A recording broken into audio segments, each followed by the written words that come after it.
ఇప్పటి వరకు నువ్వు నేను ఇప్పుడు మళ్ళీ ఛాలెంజ్ చేస్తున్నా, తెలంగాణ రైతుల పక్షాన్ని అడుగుతున్నా, గత యాసంగిలో ఎన్ని ఓట్లు కొన్నావు, ఎన్ని డబ్బులు రైతుల అకౌంట్లో వేసినావు, మొన్న వానకాలం ఎన్ని ఓట్లు కొన్నావు, ఎన్ని అకౌంట్లో వేసినావు రైతులకి, ఇప్పుడు యాసంగి ఈ రోజు వరకు ఎంత కొన్నావు? నీకు దమ్ముంటే సాయంత్రం ఏదో పెడుతున్నావు కదా, ఏదో ప్రదర్శించుకుంటా అని చెప్పి ఏదో పనికిమాలిన ఇండియా నివేదిక తీసుకొచ్చుకొని నువ్వు బీజేపీ కలిసి ఆ సందర్భంగా చెప్పు, నీకు దమ్ముంటే నేను ఛాలెంజ్ చేస్తా ఉన్నా.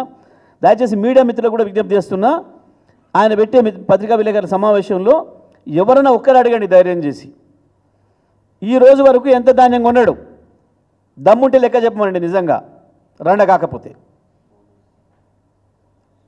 బోనస్ ఎంత ఇచ్చిండు ఇప్పటివరకు? ఈ ప్రభుత్వం వచ్చిన దగ్గర నుంచి రైతాంగానికి ఎన్ని ఒడ్లు ఈ ప్రభుత్వం కొన్నది, ఎంత బోనస్ ఇచ్చింది లెక్క చెప్పాలి సాయంత్రం వరకు.